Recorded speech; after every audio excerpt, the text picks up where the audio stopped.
Hello, boys, girls, babes. Welcome back to the Jenaya Talks Caps podcast. As always, thank you all so much for tuning in today. And today we are going to be talking goaltending. Goaltending, and more goaltending because we all know we're seeing it right now. We know that this Caps team can score goals, and they can score a lot of goals. They've scored 20 goals in their last 3 games, 30 goals in their last 5 games. That's like a million goals per game average. So they're fine in that department, especially now that the team is finally getting healthier. But what about in net? That's kind of been the big question all season long for the Caps, even going back, to the off season, even going back to last season. So it's an interesting debate, right? And so we're going to dive into that today. The Ilya Samsonov versus Vitek Vanecek face-off. And we are going to give you a lot of numbers to back up our conclusions as well.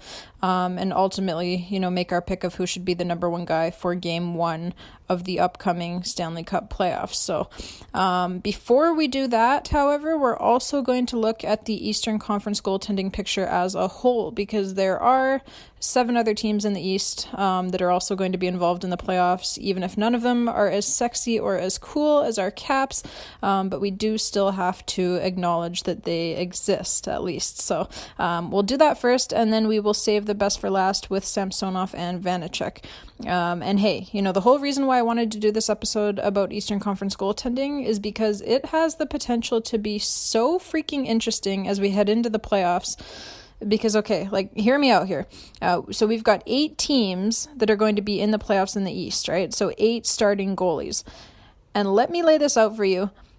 I don't know if you guys have realized this yet. I just realized it a couple of weeks ago, so I've been planning to do this episode. But it just hit me. It just occurred to me. I was sitting there thinking about who the goalies in the Eastern Conference are that are going to be in the playoffs, and I was thinking to myself in my head, I'm like, wait a second, that can't be right, can it? And then I thought about it for another second longer, and I realized, no, it is right. So out of 8 starting goalies whose teams are going to be in the playoffs in the East this season, only one of those 8 guys has ever won a playoff series in the NHL before, ever. One guy out of 8. 7 out of 8 starting goalies in the Eastern Conference playoff picture have never won a playoff series before. That is insane. So with that one exception, obviously, being Andrei Vasilevsky of the Tampa Bay Lightning, he, the current defending back-to-back Stanley Cup champion netminder. So, he's pretty good. But the rest, either we don't know yet because we haven't seen them yet because they're rookies, or else we have seen them and they just suck in the playoffs, as is the case for 4 of these guys in the East. So let's break it down right now. So like I said, obviously Tampa Bay Lightning, Andrei Vasilevsky, he's the one exception here. He has won many playoff series. 8 in a row, in fact. But then after that, we'll break it into the 2 other categories that I just mentioned. So rookies with no playoff experience and veterans with a history of playoff choking. So let's do the chokers first because they're more fun.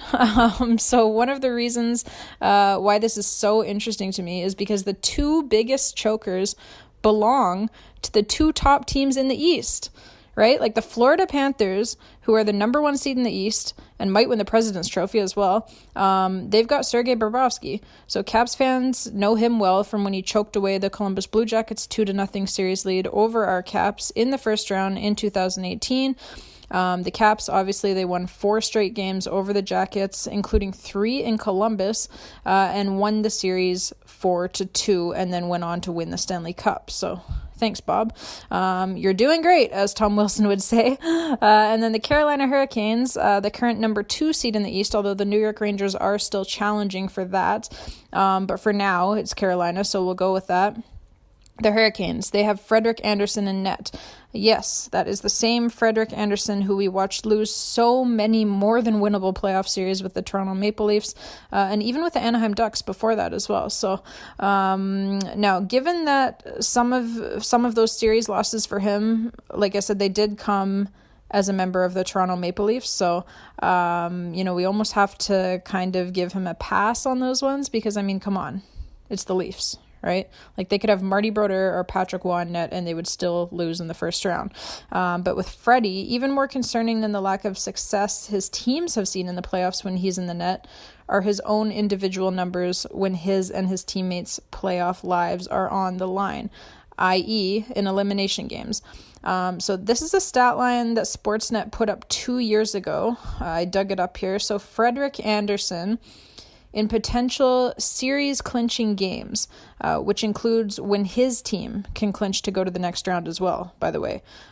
So he was 0 for 8 in his career in those scenarios 2 years ago, with an ugly 3.49 goals against average and a despicable 877 save percentage. And like I said, this graphic I'm looking at is from 2 years ago. So that was before the Leafs dropped their last 2 playoff series to the Columbus Blue Jackets and the Montreal Canadiens.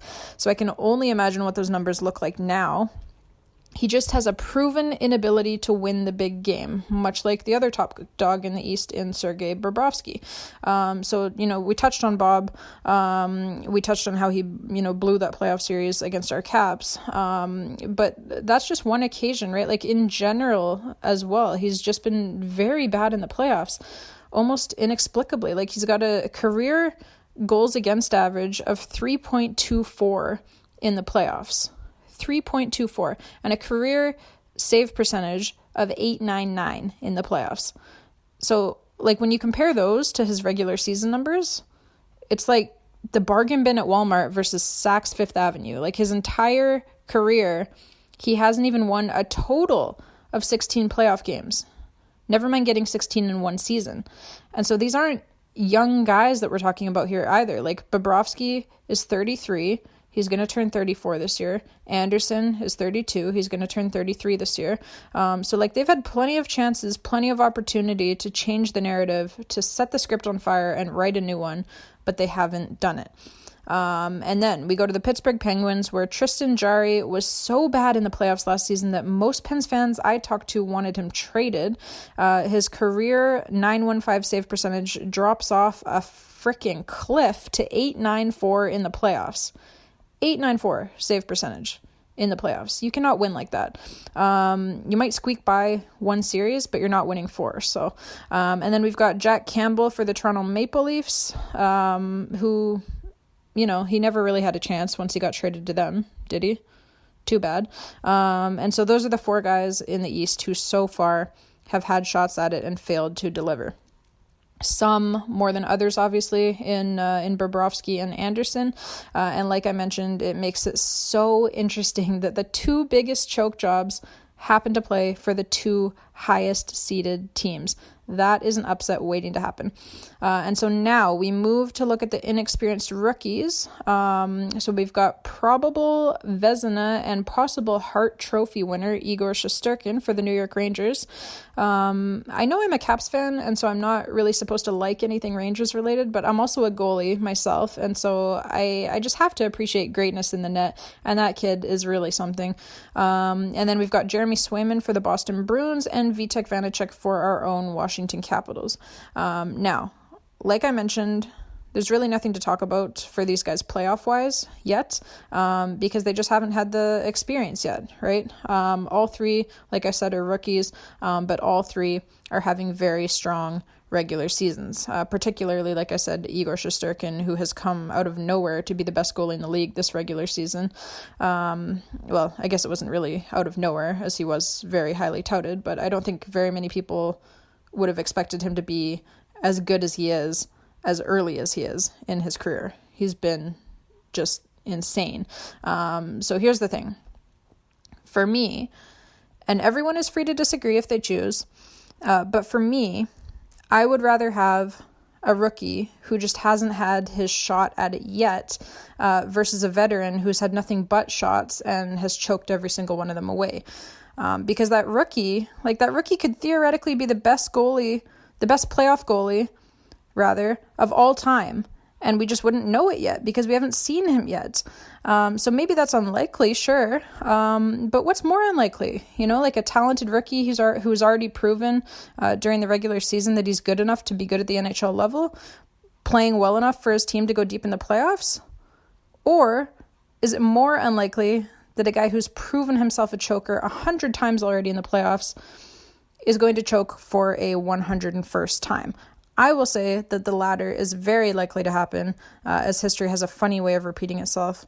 And as for the rookies, well, we don't even have to go back very far, do we, to find the last time that a rookie goaltender seemingly came out of nowhere to lead his team to a Stanley Cup. Jordan Bennington did it for the St. Louis Blues in 2019. So he has sucked since then, Bennington, but I don't think Blues fans care much, right? Like, they already got their cup out of the deal, so who gives a shit, right? But I mean, yeah, like, that's definitely my way of looking at it, because at the end of the day, like I said, 7 out of the 8 starting goalies in the East have never won a playoff series. So it's a matter of, like, do you want the guy who's never won because he always chokes, or do you want the guy who hasn't won yet simply because he hasn't yet had the opportunity? For me, like I said, it's definitely the latter. I'd take any of Shesterkin, Swayman, Vanecek over the choke shows in Florida and Carolina. Now, if somebody offered me up Andrei Vasilevsky, that'd be a different story. In that case, Shesterkin, Swayman, Vanecek, any and all of them can be out the door in a heartbeat, and don't let the door hit you on your ass on the way out. But that's not an option. So I will take any of those 3 rookies, over either of Sergei Bobrovsky or Frederik Andersen. Like I said, a couple of choke shows. So, okay. So the bottom line is that, like I said, 7 out of 8 goalies in the East never won a playoff series. That's the headline. But that is going to change this season for at least 3 of them. So, okay, so we've talked about the goaltending as a whole in the Eastern Conference, and now, as I promised you guys, we are going to talk about a hot topic of conversation for Caps fans, at least over the last year or so, and that being, of course, the number 1 goalie battle between Ilya Samsonov and Vitek Vanecek in the Capitals' net. Now, full disclosure, okay, I am by no means an Ilya Samsonov fan. I happen to think that he's quite lazy and immature. I think he has a ton of natural talent and athletic ability. That's quite obvious. And that obviously is what made him a first-round draft pick. And yet he fails to capitalize on it, right? Because his work ethic and will to improve are lacking, or at least they seem to be. So that's my opinion from watching, every game this team has played over the last, almost 20 years, give or take. But again, everyone is free to disagree, and everyone has their opinion on this goalie battle for the Washington Capitals. But what I'm going to present to you today is not my opinion. It's cold, hard fact, because we're talking numbers. So there are, of course, the raw numbers, all of which say that Vitek Vanecek has been the better netminder. Vanecek's got a 2.67 goals against average and a 909 save percentage this season. Both of those are good enough to be, in the top half of starters in the NHL this season. Samsonov, on the other hand, is sporting a 3.00 goals against average and a rather abysmal 897 save percentage. So for Samsonov, like, that ranks his goals against average and his save percentage, those rank 35th in the league for the goals against average and 47th in the league for the save percentage. So yikes. 35th and 47th in the league for Ilya Samsonov. So there are only 32 teams in the NHL, right? Which means that he's not even on the list in terms of starting goaltenders. Like, he's not one of the top 32 goaltenders in this league. That sucks. The truth hurts. So some of the names that are ahead of Samsonov in save percentage this season include both Martin Jones and Carter Hart in Philly. Terrible team, terrible defense. Chris Driedger on another terrible team in Seattle. Karel Vejmelka on another terrible team in Arizona. Mikko Koskinen, another terrible defense in Edmonton. Dustin Tokarski, in Buffalo. So you get the point here. A lot of really bad teams on this list, which the Caps are not, right? They're not a bad team. And the Rangers, backup goalie Alexander Georgiev. He is on there as well. So you get the point. Like, goaltenders that are on terrible teams, backup goaltenders, the list goes on and on and on for the names that are in front of Ilya Samsonov in save percentage, because there are 46 names in front of him. Now, when you look at the analytics, the advanced stats, if you will, it doesn't get much better for Samsonov. So he's in the bottom 10 in the league in basically every single category. But the one that I like to pay the most attention to, because it is, in my opinion, the most telling, is a stat called goals saved above or below expected. And basically what that means is, like, based on the number of and quality of chances that a goaltender faces, how many goals is he giving up compared to what you would get from league average goaltending, basically is what the stat means. So with Samsonov, he ranks right around where his save percentage is, 45th in the league, with the goals saved above or below expected of minus 8.9. So essentially, that means that he has given up about 9 more goals than he should have, or that the average NHL goaltender would have, based on the number of and quality of chances against that he's faced this season. So that's not good, obviously. For comparison's sake, and this will really hurt you, the Rangers' Igor Shesterkin is a plus 32.3 in the same category. So, only about a 40-plus goal difference between him and Samsonov. No big deal. It's cool. This is fine. And then when you go to goals saved above or below expected per 60, it doesn't get any better for Samsonov, 44th in the league in that, at minus 0.252. Or in other words, he literally gives up a quarter of a goal per game more than an average NHL goaltender would. So pure filthy garbage from Samsonov. And to put that into perspective just for a second, like, the Caps are giving up 2.95 goals against per game this season, which is already good enough for 15th in the league. Now, just imagine if they got even league average goaltending. They'd be giving up 0.25 of a goal per game less. So they would be sitting in that case at 2.70 goals against per game, and they would suddenly be top 5 in the entire NHL in that department. So it's a big difference. It makes a big difference. And we've talked about it on this podcast before. But the Caps defense under Peter Laviolette is actually really, really good. They hardly give up anything. Like, they're top 5 in the league in shots against per game. The defense is not the issue, folks. Though I understand why people always try, not to blame the goalie. And hey, like I said, I'm a goalie too, so I appreciate that. But sometimes, and this is one of those times, it really is as simple as it is the goalie's fault. And this is, unfortunately for the Caps, it's translated in the wins above or below replacement statistic as well, where Samsonov is, again, 45th in the league, having cost the Caps approximately 1.5 wins already this season, compared to what a league average goaltender would have done. So there's just one more stat that I want to share with you all as well, because I know a lot of fans have noticed this in Samsonov's game. You guys have good eyes, and it just kind of makes all of us want to pull our hair out, right? And that's his rebound control. So when it comes to the stat for rebounds and how many rebounds each goaltender gives up, Samsonov ranks 54th in the league. 54th. He shoots out rebounds like one of those tennis ball machines that you see the pros warming up with before the US Open. So it's not just in our heads, folks. The stats back it up. He really does give up that many rebounds. And that stat, in case you ever wanted to look it up for yourself, just to see, if he's ever improving or getting worse or what have you. That stat is called rebounds per save. So anyways, the Caps, they score about 1 million goals per game of their own, which explains how Samsonov has still been able to rack up the wins in his short Capitals career. But the stats make it clear that the W's are coming in spite of him, not because of him. And I shudder to think at what this Caps team might be able to do if they got even league average goaltending. Seriously, like it keeps me up at night. So anyway, I will give you the same breakdown for Vitek Vanecek because that's only fair.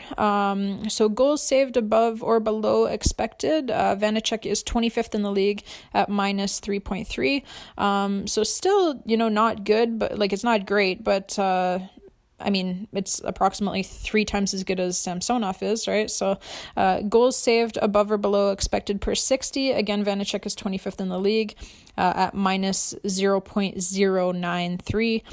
Wins above replacement. Again, he's 25th in the league, having cost the Caps approximately half of one game so far. So he's right around even. And finally, in the rebound stat, Vanecek is 14th in the league. So he doesn't give up a lot of rebounds, which is certainly nice. That's a good number for him, being 14th in the league. That was something that he had said he really wanted to work on last offseason.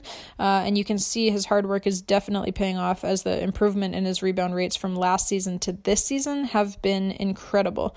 So if he keeps working hard like that, improving different areas of his game, I really like his chances to be a very good NHL goaltender sometime in the near future because, like I said, we've already seen staggering improvement for him in a short amount of time. And that's what I really like about Vanecek is his work ethic is fantastic. So he can get better. He will get better. And he's been pretty good this season. Like he's been good enough that we can win a lot of games. So and by the way, since I had mentioned briefly the Caps defense, just while I'm on this page here, here's one more stat for you, because this one's pretty interesting. So Vanecek and Samsonov, they rank 6th and 10th in the NHL, respectively, in a stat called expected goals against.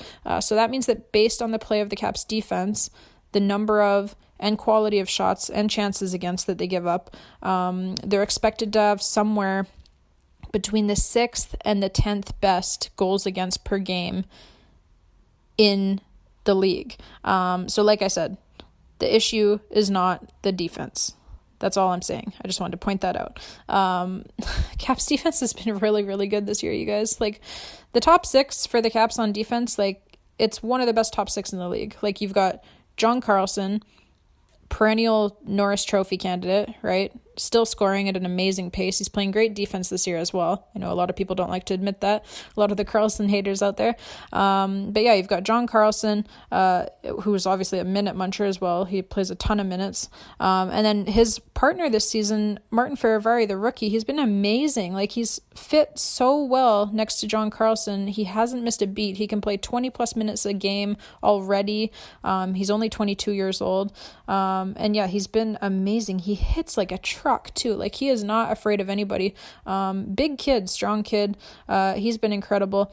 And then obviously the second pairing, literally one of the best, if not the best defense pairings in the league. By, when you look at the analytics, all of the underlying stats and numbers there. Nick Jensen, Dmitry Orlov, they've been incredible. They're so good. And then third pairing, Justin Schultz, Trevor Van Riemsdyk. That's one of the best third pairings in the league, honestly. Like, our defense is really, really, really good. But hey, this is just my take. I mean, it's not just my take. It's backed up by the numbers. But anyways, so yeah, goaltending, Samsonov, Vanecek. I gave you, like I said, all of the numbers. And it's pretty clear what the numbers are saying, honestly. And that is to play Vitek Vanecek in the playoffs. He gives you your best chance to win. Or maybe it's that he gives you your best chance not to lose, in that he's not going to go out there and lose the game for you, the way that Samsonov so often does. Playoff series are short, folks. Like, you can't afford to have a goalie who has the worst game of his life every second game. You just can't. You need a guy that's at least consistent, if not spectacular. So that's kind of exactly what Vanecek is, right? Like, he's very consistent, if not spectacular. The players in front of him know what to expect out of him on a nightly basis. That's important. And you can definitely see it too in the way that his teammates play in front of him. The Caps, they play a much more confident game in front of Vanecek than they do in front of Samsonov. Their overall game is better because they're not worried about trying to overcompensate on defense, trying to block shots that they would normally let their goalie handle, etc., etc., etc. It's very hard to play when you're worried that even the most innocent of pucks could find its way somehow into the back of your net. And you can see that when they play in front of Samsonov. You can see them being hesitant. You can see them overcompensating. And that's not a good thing when you're trying to win a hockey game. And by the way, as I've already pointed out with the Caps defense, their defense is so good that they don't need an Andrei Vasilevsky in net. They don't need spectacular. They just need consistent. And if they get consistent, they'll be fine. As long as they get consistency in net, they will be fine. They're good enough up front and on the blue line to win if they get consistent but not spectacular in net. And honestly, personally, like, I just trust Vanecek a lot more.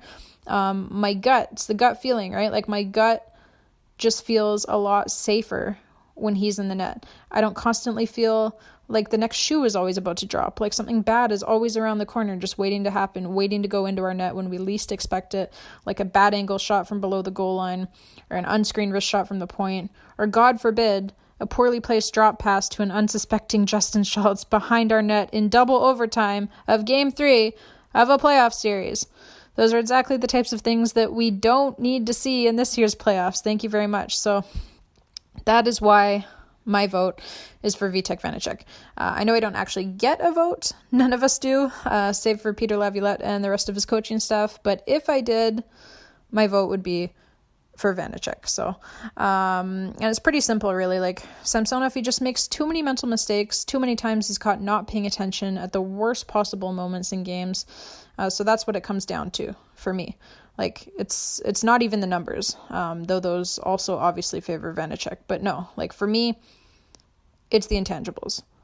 And, like, one of the biggest differences, sorry, I'm almost done here, but one of the biggest differences for me, between Vanecek and Samsonov, and it's a big difference, a very important difference, is that Vanecek has a knack for making the big save at the key time. Right? The big save at the key time. He did it twice in the last game in Montreal. So that's kind of a perfect example for me to use right here. The game against Montreal, he stops a breakaway right before Nick Dowd scores to get us out in front. So could have been 1-0 for the Habs. Could have been down. Instead, it's not. We're up 1-0 on a goal by Nick Dowd. And then the biggest one was the one sliding across on Cole Caulfield to absolutely rob him. What a save that was. And then Anthony Mantha goes right back down the other way and scores right away. So, with Vanecek, like, he rarely lets that next goal in, right? He's very good at stopping the next one.